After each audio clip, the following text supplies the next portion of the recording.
Hi guys, it's Jessica again. Welcome back to my channel. I'm giving you my second What Sold This Week video. So I'm really excited to share with you. It turned out my top 10 were over $50, so I went ahead and ran with that. But I had 26 sales total from January 22nd to the 29th. So I didn't want to bore you guys with 26 sales, so I just decided to give you the top 10. But they go across, I think, all 4 of my platforms, so that's pretty exciting. So stick around and learn something new. All right, here we go. I'm going to start off. I'm just showing you kind of a little backdoor to how I pull my information. I use Nifty to cross-post all of my listings across my 4 platforms. I pull them in by eBay and then cross-post with literally a click of a button, which is wonderful. But I can also see my numbers for the week, for the day, and it's pretty cool. So this week we're doing January 22nd through the 29th. I had 26 sales, average sales price of almost $50, which is good. I try to keep it above 50, but that's okay. Close enough. I can look and see my total revenue for the week was $1223.71 with a total profit of $1032.13 after fees.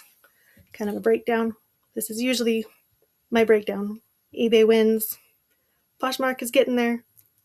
Depop's going all right. And Etsy, sometimes it's there, sometimes it's not. But fun to see. I'm a numbers person, so I love seeing it. But let's get started with number 10 of our top 10 is some new with tags Polo Ralph Lauren pants. I picked up 3 of these at my local thrift store, and I think 2 have sold. I don't even know if I got the 3rd one up yet. But they both sold pretty fast. It was right at the cusp. If I'm selling something for $50, I normally don't put 50. eBay lets you put random numbers, and that is a little seller's trick. 59 or 49.86 looks much nicer than $50. But the buyer paid, I think, a total of 59. So that it counts with shipping. My take home was $38.28 on these.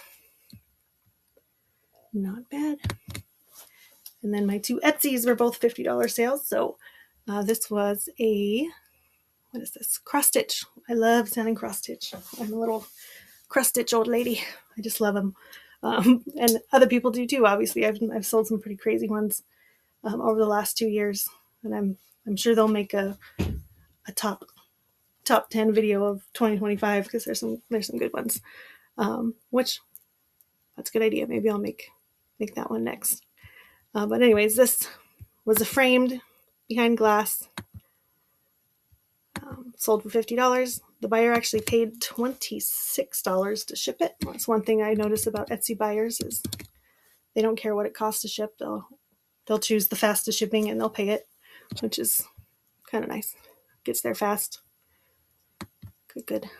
Next up was a ridiculously cute little peach knit. I put Golf Lady, but after looking at it, after I put it up, I think that's a different game. What game is that? It's not golf. It's where you hit it through like Alice in Wonderland. Anyways, it's still sold, even though I put Golf Lady. So $50.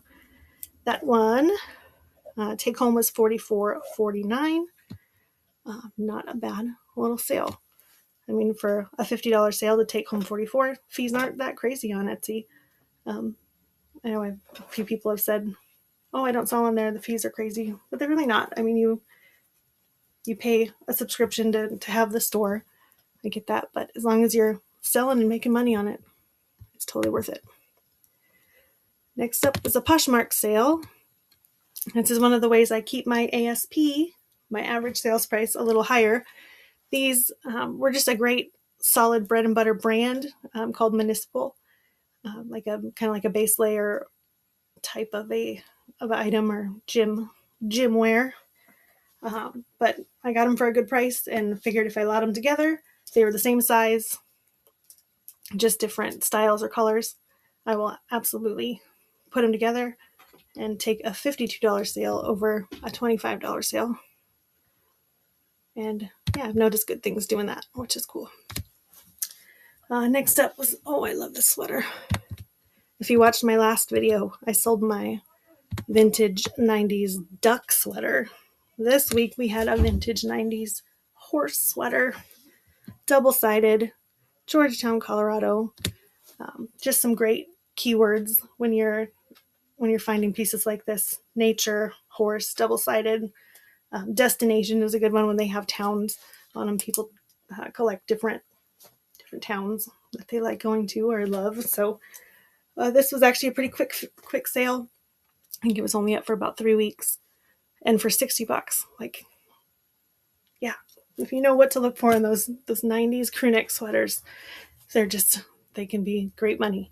So I can't even sell Lululemon and stuff for that much in some cases. So it's just knowing those keywords, that style aesthetic. It's sought after right now, and getting me some great sales. I still miss that duck sweater though. That was a sad one. I should have done that. Next up, I have my leather jacket. Okay, I got these. I actually had 2 of these. They were exactly the same, except one had fringe on it, and the one with fringe sold like in a day. This one wasn't as exciting without the fringe, but still turned out to be a pretty good sale. This one actually went international, I think. Went to Mexico, maybe. I don't know. eBay's doing a weird thing where the international shipping is not the same as it used to be. Like they're only charging, I don't know. I gotta do more research on that before I comment on it. Anywho, but this one was a great sale. I think I got a $70 offer on it, and so I went ahead and took it, and took home $54.64 out of that one. Not a bad sale. It was made in Mexico, and it went to Mexico. Nice. Anyways, moving on, we got a hockey jersey. I don't know much about hockey. I don't think I've ever seen a hockey game, but I know that cool jerseys can be worth much, and I can make money on things that I don't know about. Just knowing that jerseys in general, look them up if they're selling. This one had a pretty wide range that it was selling from, but it was still good.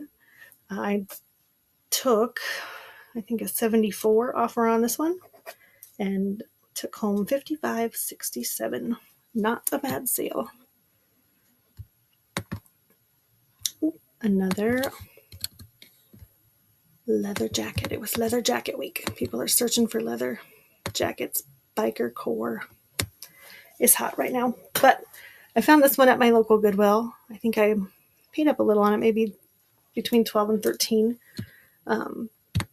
But it was just so cool. It had really cool embroidery, good size, and a large. I got an offer for $75 on Poshmark and went ahead and took it with a take home of $60. And it was a pretty fast sale, less than a month in my store. Moving up. I should have numbered these. I don't even know what number we're on, but oh well. I pulled it up in here. This was my Depop sale, a fast payer on Depop sale. If you know, you know. But I pulled it up in eBay so you could see more pictures of it because it's just so cool. I got this in Idaho at an auction. I think I spent $10 on it. But just a really cool, any college kid is going to want this walking around their college campus. I even put college in the title. Satchel. Just a cool piece for any college kid to have, or rocker who loved them in the past. Anyways, that one, let's see, that was a little different. I took an offer on this one on Depop for $81.30 and took home $71.21. Not a bad sale at all. All right, I'm pretty sure this is number 10. I'm not going to count, but I'm pretty sure it was 10 because this is my last one on my list. And this was just a really cool belt buckle. I think I had a belt buckle in my last video too. Apparently it's belt buckle season also. But this one just was really cool. I picked it up at a thrift store. I think I spent $20 on it just because it was really cool. That thrift store's not even there anymore, but I knew it would be a higher end sale just with the fact that this handmade German silver company is a good company. They had some good comps. So I went ahead and took a chance on it. Turned out to be a good chance. It sold for an offer on eBay for $123.67, which is a weird number. So I think that's probably a nifty offer that was sent out that they accepted. I did offer free shipping most of the time on my, if it's a pound or less and I can offer free shipping and build shipping into the price, I totally will. It just looks another little trick as a seller. Free shipping is more attractive than not. So yeah, anyways, I took home $88.64 on that sale, and that's a good one. So that's my top 10 for the week.